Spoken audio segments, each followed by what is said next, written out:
Bienvenidos, esta es la clase del sistema digestivo 1. El día de hoy, quien les habla es Daniela González, su docente, y veremos desde la estructura básica del sistema digestivo, pasando por los epitelios y mucosas de la cavidad oral, y nos centraremos en los labios, en el paladar blando, en el dorso de la lengua y las papilas. Veremos las glándulas salivales mayores y la encía. El sistema digestivo está compuesto por un tubo digestivo, que es este que queda aquí, y que será también parte de los intestinos, y por órganos asociados. Por ejemplo, aquí vemos nuestro hígado o nuestro. Tenemos entonces que una de las partes de este tubo digestivo será como tal la cavidad oral, y esta cavidad oral estará compuesta por los labios, paladar, tanto duro como blando, la lengua, las glándulas salivares mayores y menores, las amígdalas palatinas, los dientes y las encías. No vamos a hablar ni de las amígdalas palatinas ni de los dientes. El resto sí lo hablaremos hoy. Dentro de las principales funciones de la cavidad oral encontramos la ingestión, la masticación y la deglución. Todo esto pensando en ese bolo digestivo que estamos ingiriendo, masticando y degluyendo para llevarlo a través de nuestro sistema digestivo. Pero esta cavidad oral no solo sirve para eso, sino que también va a tener parte en la fonación. Este bolo entonces estará relacionado estas tres funciones no con la fonación. Y otra de las funciones que incluso es atípica, pero algunas personas pueden tener, es que con la cavidad oral van a hacer procesos de respiración. Ahora, hablando de los epitelios de la cavidad oral, tenemos que reconocer que la mucosa oral tiene un epitelio plano estratificado en general. Sin embargo, hay tres variantes, tales y como lo vemos en las fotografías. Tendremos entonces un epitelio plano estratificado que puede ser ortoqueratinizado, paraqueratinizado o no queratinizado o mucoso. Vamos entonces a darle las características a cada uno. El primero será el queratinizado o también llamado ortoqueratinizado. Lo pueden encontrar de ambas formas en los libros. Y vamos a ver entonces que tiene queratina. Sin embargo, la diferencia de este epitelio plano estratificado queratinizado con, por ejemplo, el de la piel, es que este no va a tener estrato lúcido, es decir, es una piel delgada, y es una piel delgada tanto por su función como porque también es una piel que va a estar en contacto todo el tiempo con el agua.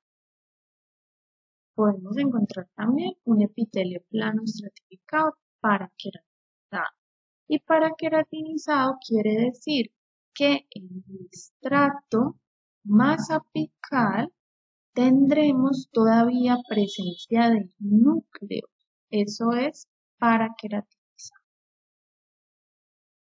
Y como ya hemos venido reconociendo, también tendremos un epitelio plano estratificado que es no mucoso, no queratinizado o también llamado mucoso.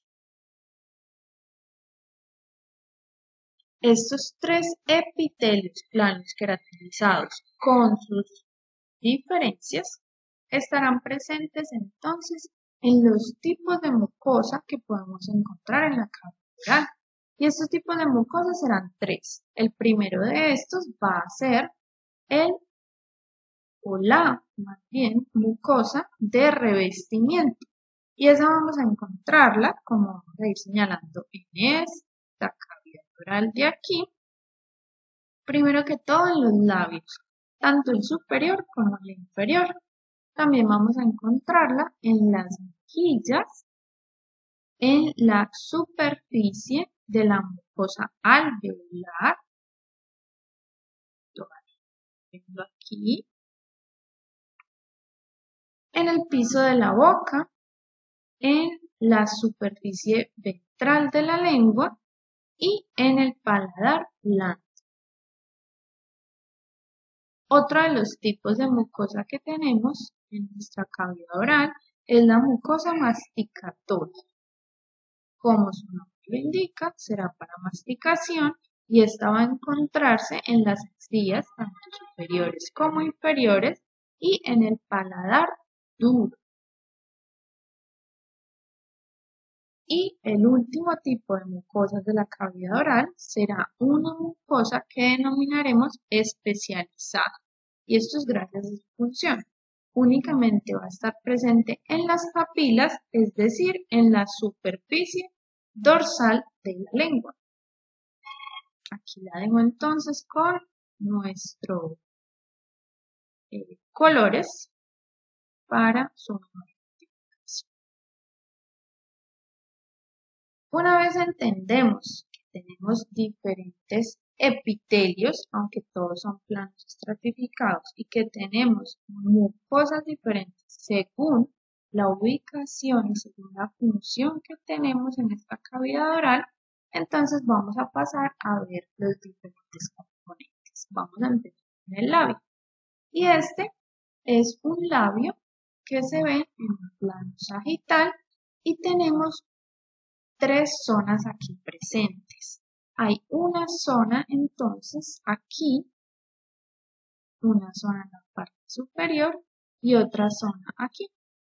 Vamos entonces a determinar que esta sería la zona que yo vería como anterior, es decir, una zona que es cutánea, donde si yo tomo en este momento mis dedos y los pongo debajo de mis labios, hacia el mentón, o lo pongo en la parte de arriba de mis labios, o sea, hacia la nariz, yo estoy allí tocando una piel y esa piel como tal va a tener componentes que ya hemos estado viendo, como son los folículos pilosos que se ven aquí, hacia el interior, es decir, si yo pongo mi dedo un poco más hacia adentro, entonces voy a encontrar una segunda zona del labio y esa zona del labio se llama intermedio.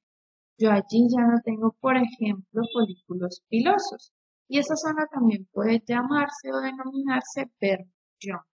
Será la zona entonces donde nosotros tenemos el primer contacto, por ejemplo, con la cuchara, cuando la comida en nuestra boca, o es la zona donde nos ponemos cosméticos, por ejemplo, como los labiales o los humectantes de labios. Tendremos, si seguimos hacia el interior de ese labio, una zona que ya está hacia la parte interior de nuestra cavidad oral y en esa parte interior vamos a tener contacto ya explícito con nuestros dientes, con la lengua y con la saliva y esta zona entonces obviamente como se ve aquí ya no tendrá folículos pilosos y tendrá otras características. Para reconocer entonces cada una de estas zonas del labio vamos a verlas en detalle. Vamos a empezar con la zona más exterior, es decir, con la zona cutánea del labio. Como podemos observar allí, tenemos la presencia de un epitelio plano estratificado queratinizado o también llamado ortoqueratinizado. Vamos a aprender, tenemos que debajo, no debajo porque esta foto no sería así, sino hacia basal. Tendremos un tejido conectivo denso irregular, que se señala por aquí.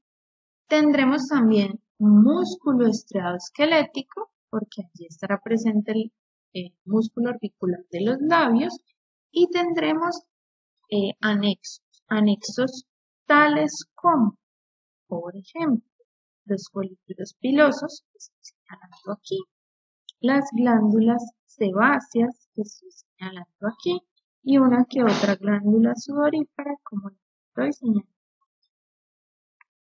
Ahora, si voy un poco hacia el interior de esta cavidad oral, encuentro la segunda zona, que será la zona intermedia del labio, también tenemos que la llamamos zona bermellón, y esto es porque vamos a tener un cambio en nuestro tejido, y este cambio es debido a que se presenta una línea que se llama línea bermellón.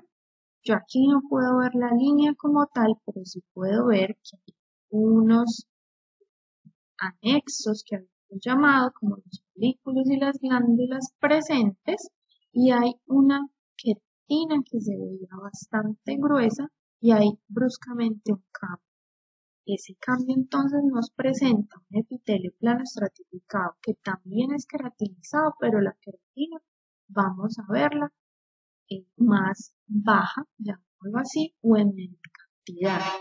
Aquí también vamos a encontrar tejido conectivo denso irregular aquí, y vamos a tener mucho más presente el músculo estriado-esquelético.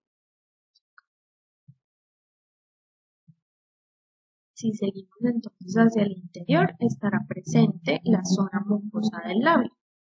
Y esta zona mucosa del labio, entonces tenemos un epitelio que es plano, estratificado, pero ya será un epitelio que puede ser ese componente de que debe estar en contacto todo el tiempo con la saliva, entonces será un epitelio estratificado. Tendremos debajo de ese epitelio, hacia basal, un tejido conectivo denso y regular, un músculo estriado esquelético, como vemos por aquí, y pueden aparecer conjuntos de glándulas como los que estoy señalando aquí. Estas serán glándulas salivares menores y tienen un componente predominantemente mucoso, como estoy señalando aquí o aquí, pero también habrá, o se puede presentar componente seroso, como estoy señalando acá. Esto es necesario aclarar que yo tomé una misma placa de labio y fui dando básicamente la vuelta por ella para ver las tres zonas que les estoy explicando. Ahora bien, vamos a hacer una correlación clínica, y esa correlación clínica es de un paciente, digamos que es un menor de edad, que llega a consulta porque presenta vesículas a nivel de las tres zonas que tiene el labio. Además, llega con síntomas como fiebre, malestar, anorexia, dolor de cabeza, entre otros. Ahora, si nosotros hacemos un examen más minucioso de esa cavidad oral, también podemos observar que este menor de edad tendrá vesículas a nivel del paladar duro y puede incluso llegarlas a presentar de diferentes tonalidades. Si nos fuéramos a hacer el examen histopatológico, tomando una de esas vesículas, esto es lo que veríamos. Ya se pierde totalmente la integridad del epitelio.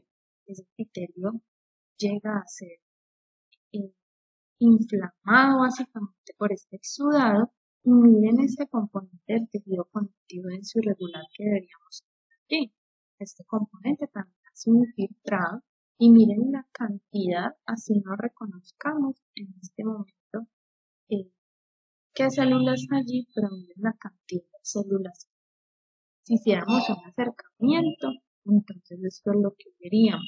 Miren estos exudados y miren la cantidad de células del torrente sanguíneo que han llegado a hacer algún tipo de allí.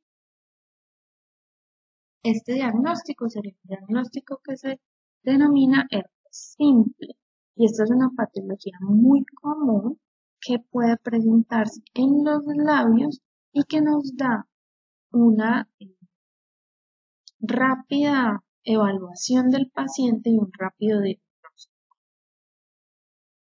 Vamos a hablar ahora del paladar, y este paladar, como dijimos, tiene una mucosa, entonces que va a ser de un tipo hacia el paladar duro. Yo hago aquí una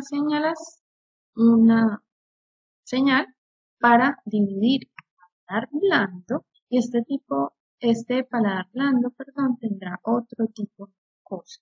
Tendremos entonces que en el paladar blando hay mucosa de revestimiento y en el paladar duro hay mucosa masticatoria. Tomando entonces una placa, vamos a empezar a ver, y he hecho aquí una raya para dividir un paladar de otro. ¿Cómo distinguimos entonces cuál es cuál? Lo primero que debemos hacer es decir por qué uno se dice que es duro y otro es blando. Y para yo definir esto, me centro en el duro. Y el duro es así porque tiene presencia de tejido óseo. Esa es la diferencia con el paladar. Por tanto, vamos a empezar por eso. Paladar. Este tendrá entonces una túnica denominada mucosa, donde tendremos epitelio plano estratificado queratinizado o paraqueratinizado, como se ve aquí, y tejido conectivo denso irregular. Acá. Además, si yo voy hacia basal en ese paladar duro, voy a encontrar la túnica submucosa. Allí voy a encontrar un mucoperiósteo, un tejido adiposo y unas glándulas salivales menores. Entonces, miremos acá. Un mucoperiósteo por acá, posiblemente este de acá, blanco, y las glándulas salivales menores de tipo mucoso, aunque aquí, por el tipo de tinción tricrómica que estoy viendo, se están viendo más oscuras de lo normal, pero son predominantemente mucosas. Tengo entonces la misma imagen, solo que ahora no está teñida con una tinción tricrómica, sino con una tinción de hematoxilina leucina.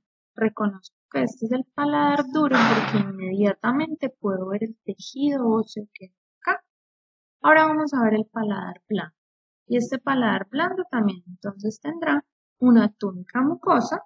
Entonces aquí vamos a tener epitelio plano estratificado, mucoso, y bien debemos tener en cuenta que puede aparecer epitelio respiratorio, y esto es debido a que nuestro paladar blando tiene otra cara que ya no es del sistema digestivo, llamémoslo así, sino que ya es del sistema respiratorio. Por tanto, pueden encontrar epitelio respiratorio allí. Este será esta imagen como tal, epitelio plano estratificado mucoso, y hacia basal encontraremos el tejido conectivo denso irregular como imagen. También tendremos una túnica submucosa, y en esta túnica submucosa vamos a encontrar músculo estriado esquelético, señalando acá, y tendremos glándulas mucosas, y también podemos encontrar glándulas mixtas, como las que están aquí. Hagamos una pequeña correlación clínica. Estas lesiones que estoy mostrando acá son lesiones que se denominan rojo-azul y están presentes en el paladar de este paciente. Si dejamos que estas lesiones progresen, Entonces estas lesiones incluso pueden llegar a ser esto. Cubren los dientes por todo el infiltrado que hay allí. Vamos a verlo histopatológicamente. Encontramos entonces aquí focos hipercelulares en este tejido conectivo. Vamos a ver muchas células allí. Si nos acercáramos podríamos encontrar muchos glóbulos rojos también en la superficie. Y si yo empiezo y dejo pasar el tiempo, como veíamos en la segunda imagen, podremos encontrar esto. Miren que el tejido conectivo prácticamente se ve rasgado, no conserva su integridad por todos los infiltrados que está teniendo. Esto entonces son lesiones, como les dije, que se denominan rojo azuladas, y estas lesiones son típicas y características de un sarcoma de Kaposi. El sarcoma de Kaposi entonces es uno de los primeros signos y síntomas que aparecen en personas con VIH-Sida. Por tanto, estas lesiones es importante que el médico las note, las evalúe y sepa darles el respectivo manejo. Vamos ahora a hablar del dorso de la lengua. Y cuando yo hablo del dorso de la lengua, lo hablo específicamente hasta la parte que aquí nos da el foramen ciego y tendremos nuestra B lingual. Va a tener todo lo que está de la B lingual hacia la parte anterior de esa lengua o de ese dorso de lengua específicamente. Voy a tener allí que la lengua como tal, este dorso, va a tener una túnica mucosa donde efectivamente aparece el epitelio plano estratificado mucoso que está aquí y que estoy señalando acá. Hacia basal vamos a encontrar un tejido conectivo denso y regular. Tendremos también una túnica submucosa donde aparecen los grandes músculos, los grandes grupos musculares que tiene la lengua, como el músculo esquelético. Tendremos glándulas mixtas acá o glándulas serosas que van a ser denominadas como glándulas salivares menores, y dependiendo del individuo, por eso tiene aquí el asterisco, tendremos tejido adiposo blanco, dependiendo de nuestra dieta, de nuestro peso o incluso de nuestra edad avanzada. Es decir, que cuando somos adultos mayores tendremos, sea el que sea nuestro peso, tejido adiposo blanco.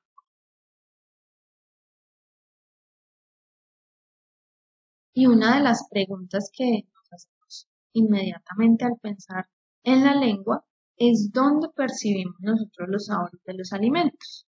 Y muchas veces en nuestros colegios nos han enseñado, por ejemplo, que en el número 4 es donde percibimos los sabores salados, o que en el número 2 es donde percibimos los sabores azucarados. Pero esto está mal, esto no es correcto.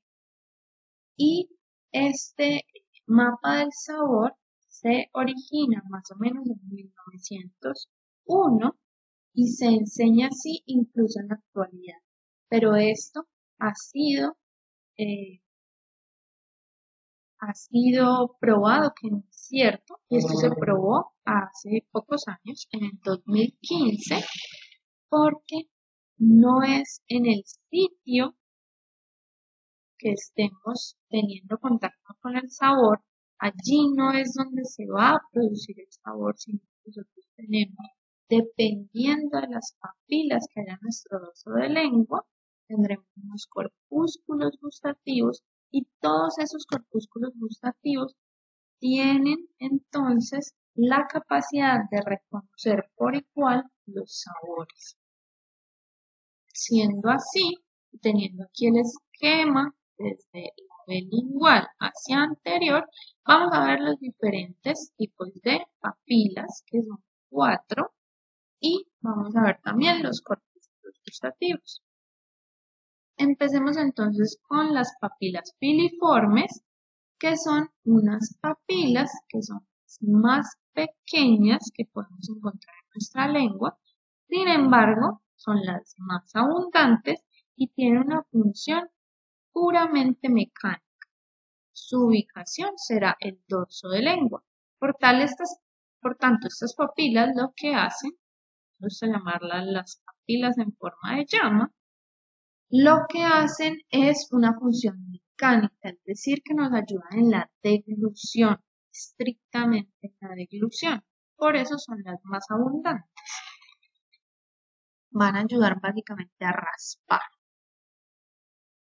Tendremos entonces aquí histológicamente cómo se ven las papilas filiformes. Miren que si yo me pongo a detallar, ellas se ven como una forma de llama. Llama quiero decir a la forma que tiene la llama de fuego. Y aquí las vemos en microscopía electrónica de barrido. Miren entonces la forma de llama que ellas tienen aquí.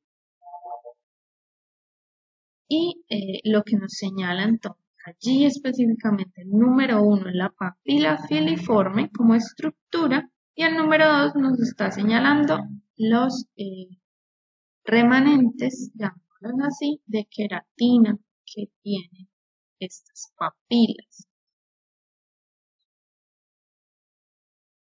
La segunda papila de nuestra lengua se llama la papila fungiforme. Fungiforme quiere decir que tiene forma de hongo. Esto aquí, forma de hongo.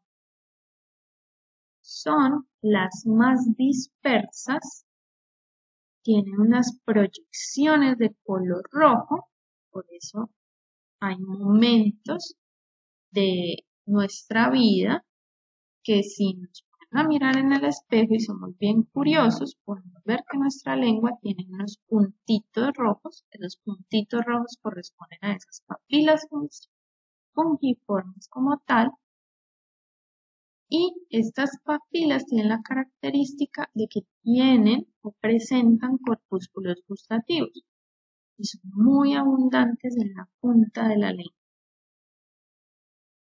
Si tienen corpúsculos gustativos, estoy señalando aquí, entonces esos corpúsculos gustativos le darán la función de poder saborear los alimentos. Tenemos aquí cómo se ve histológicamente, una forma de hongo, la parte de arriba un poco más redondeada y tiene como si fuera el tallo de ese hongo, la parte más angosta de tejido conectivo. Así se verían entonces las papilas fungiformes con el número 1 en el microscopio electrónico de barrido. Esta sería la papila fungiforme, rodeada de estas que tendrán el número 2, que serán papilas filiformes.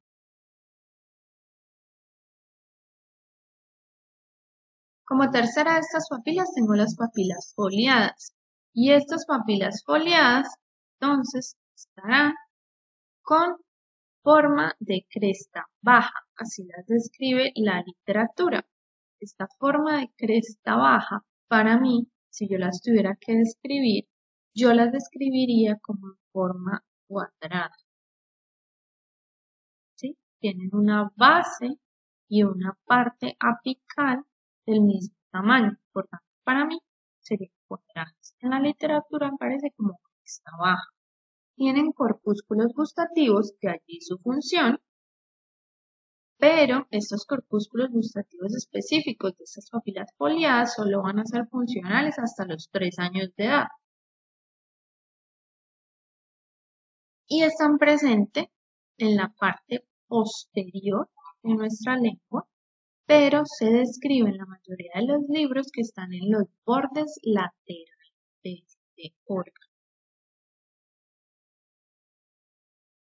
En los preparados histológicos, aquí encuentran una papila foliada, 2 papilas foliadas, 3 papilas foliadas. Por tanto, esta sería la forma de cresta baja que describe la literatura y que yo les describo como cuadrada. Seguimos entonces con la última papila que tiene nuestra lengua y esta papila se denomina papila vallada o también denominada papila caliciforme.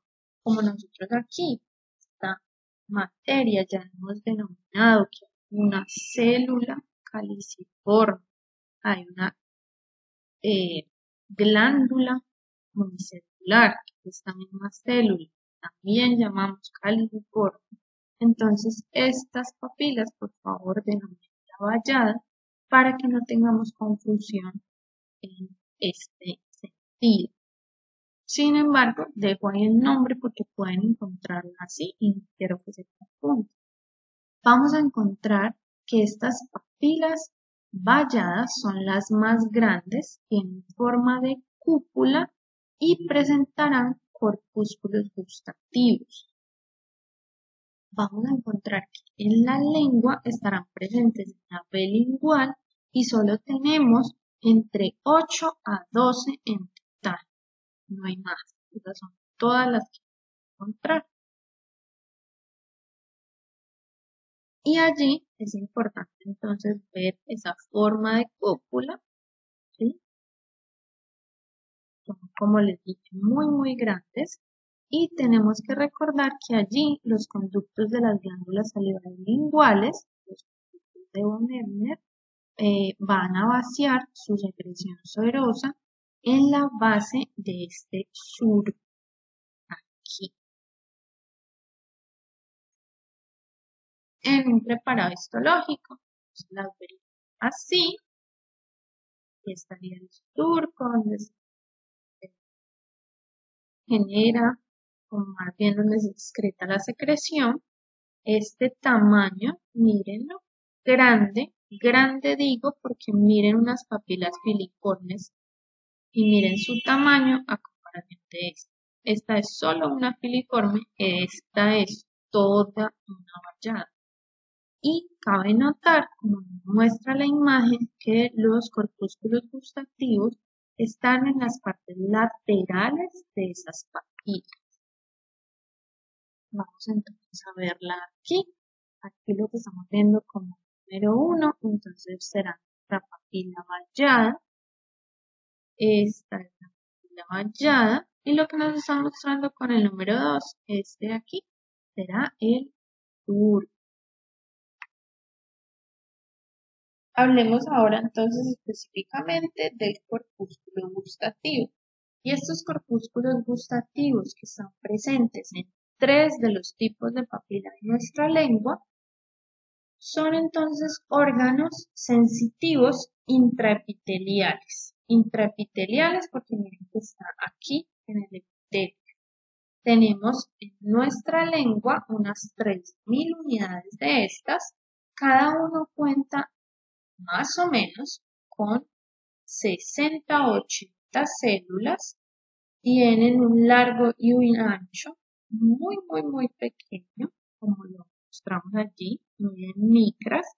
Y estas células que van a conformar estos órganos sensitivos van a ser las que generen unas prolongaciones para formar una sinapsis con neuronas básicamente sensitivas ubicadas en los núcleos encefálicos, más bien de los núcleos faciales, del glosofaringeo y del bajo específicamente. Vamos a tener también entonces que esos corpúsculos gustativos están presentes en el arco palatogloso, en el paladar blando, en la superficie posterior de la epiglotis y en la pared posterior de la faringe hasta la altura del cartílago mucoides. Es decir, estos corpúsculos gustativos no son solamente presentados en lengua, ¿sí? Y en esas 3 papilas específicas podemos tenerlos a lo largo del epitelio de estas zonas. Ahora bien, hablemos de las células que componen nuestro corpúsculo gustativo. Este será entonces como estructura, nuestro corpúsculo gustativo como tal, ese corpúsculo va a estar compuesto por 3 células. Vamos a tener unas células que son basales y esas células basales, como ven aquí, son de núcleo más oscuro. Son unas células que se van a encargar básicamente de ser la célula madre y de que nos acabe el componente celular de estos corpúsculos. Tendremos ahora unas células de sostén, como vemos aquí, esta es una y esta es otra. Esa célula de sostén también tiene el núcleo oscuro y es un núcleo que se presenta alargado. Sin embargo, este también es un núcleo de célula de sostén. Se ve alargado, pero podríamos decirle, no, ese tiene un poco más de componente redondo, ¿sí? Pero es por el corte. Vamos a buscar siempre para determinar que es una célula de sostén, un núcleo alargado y miren que es un núcleo que está bien teñido, es bien vasoso. Ahora hablemos de las... bueno, y obviamente la función, como su nombre lo indica, es sostén. ¿Qué es lo que está sosteniendo allí? Pues nuestras otras células, que son las células neuroepiteliales o que en otros libros también las pueden encontrar como células sensoriales. Estas son las células encargadas entonces de realizar efectivamente la transmisión del impulso hasta este nervio para poder realizar la sinapsis respectiva. Estas células sensoriales las vamos a encontrar con un citoplasma claro, un núcleo bien redondo y este núcleo, miren que no es tan intensamente teñido como las de sostén o las basales. Es un núcleo que se ve más bien claro, pero sí tiene características que es bien redondeado. Aquí lo que estamos viendo entonces es microscopía electrónica de barrido.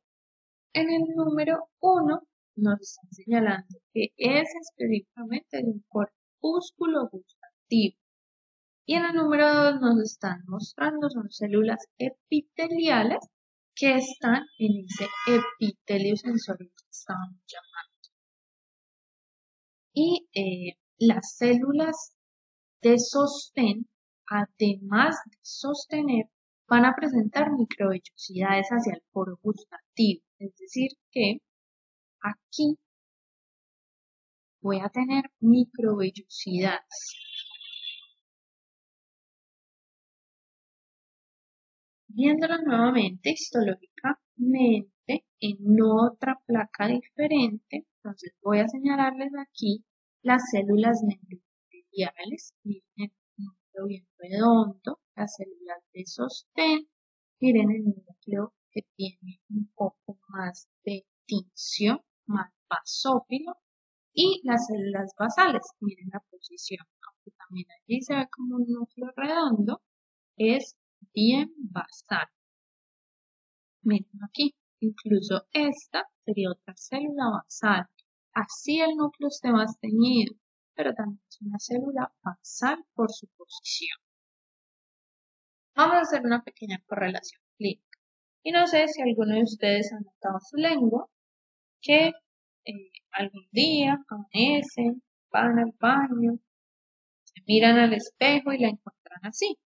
O hay personas que toman, por ejemplo, jugos como jugos de piña o de pronto tomaba jugo de árbol y la lengua se les ¿sí? Esta lengua tiene estos efectos y estos efectos y es una parte. Y si voy a la parte lateral también puedo encontrar estos efectos y estos efectos. Si voy a una placa histológica, a la histopatología de qué es lo que está pasando efectivamente aquí, entonces voy a poder ver el defecto que estoy viendo allí es esto. Miren cómo la queratina literalmente se desprende, ¿sí? Se desprendió esa última capa y estoy aquí viendo que están llegando muchos infiltrados inflamatorios. Tengo allí entonces que puedo dar un diagnóstico a mi paciente y decirle, no te preocupes, eso es una lengua geográfica, eso pasa porque la parte más apical de ese epitelio se está desprendiendo. Nada de qué preocuparse, solo hay una pérdida de queratina. Hay algunos neutrófilos y linfocitos allí intraepiteliales, ¿sí? Pero no es algo grave, no es algo que genere mucho problema, simplemente hay que darle un toque. Vamos a hablar ahora de las glándulas salivales mayores y quiero recordarse, tenemos la glándula parótida, la glándula sublingual y la glándula submaxilar. Cuando vimos glándulas, allí se habló de estas. Sin embargo, aquí vamos a darle un poco más de relevancia y vamos a hablar de otros aspectos de ellas. Tenemos entonces como primera medida la glándula parótida. Es una glándula que produce el 30% de la saliva y que tiene una secreción principalmente serosa. Por tanto, sí se ven los gránulos de esas células secinales. Esta es una una glándula que es merocrina y que es azonar compuesta. Además, toda la secreción va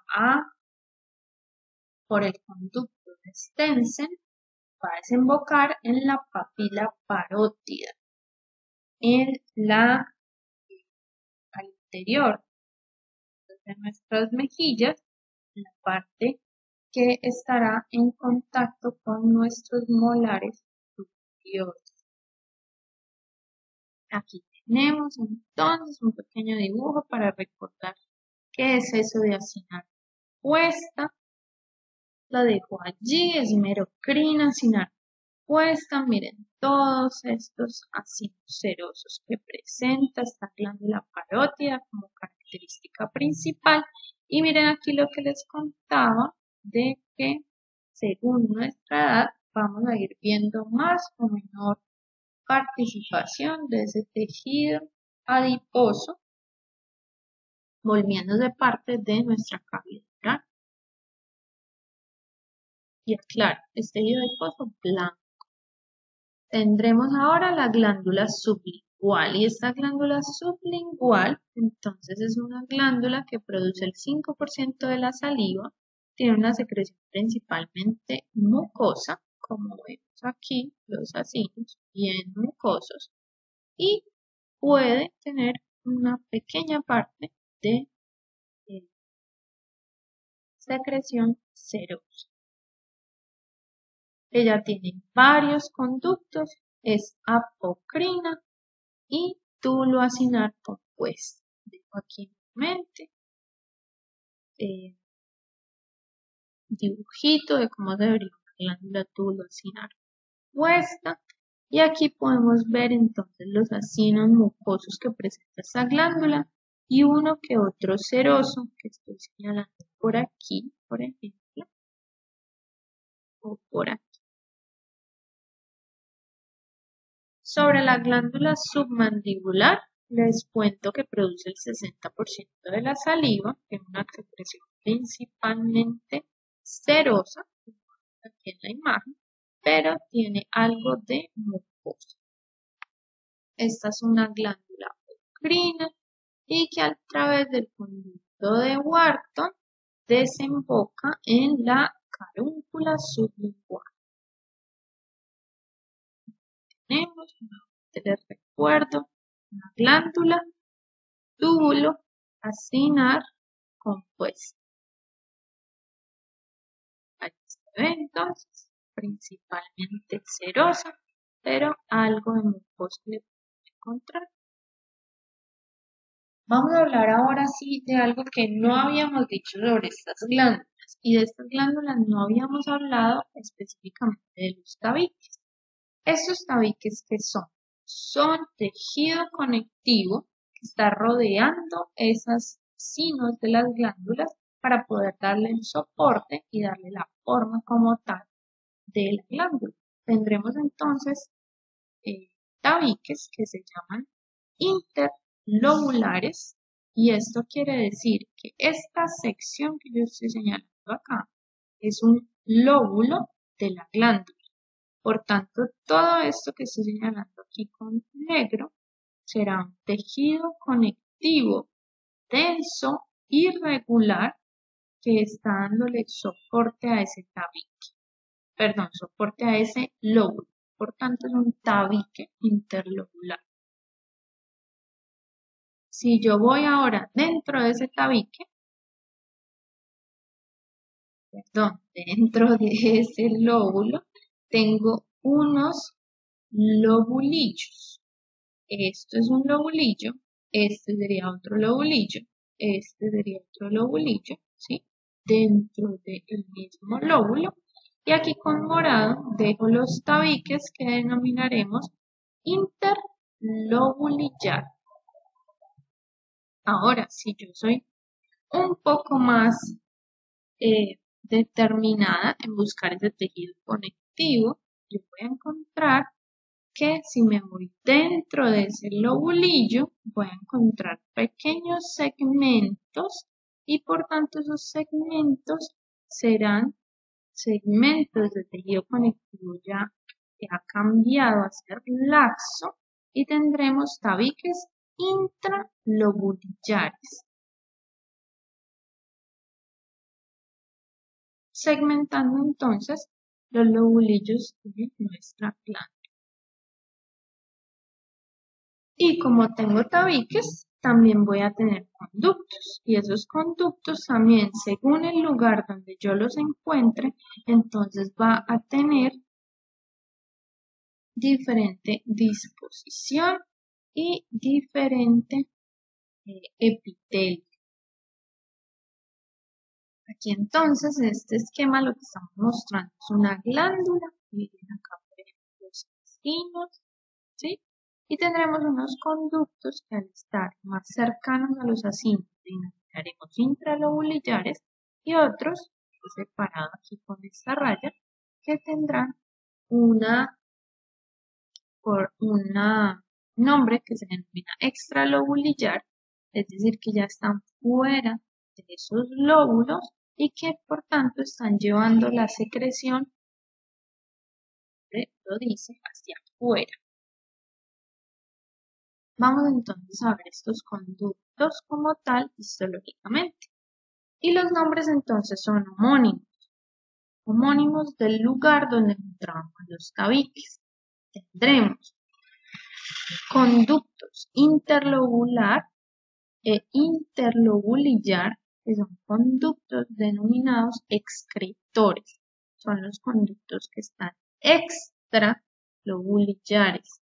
Están ya secretando esta secreción que se produce aquí en nuestra glándula.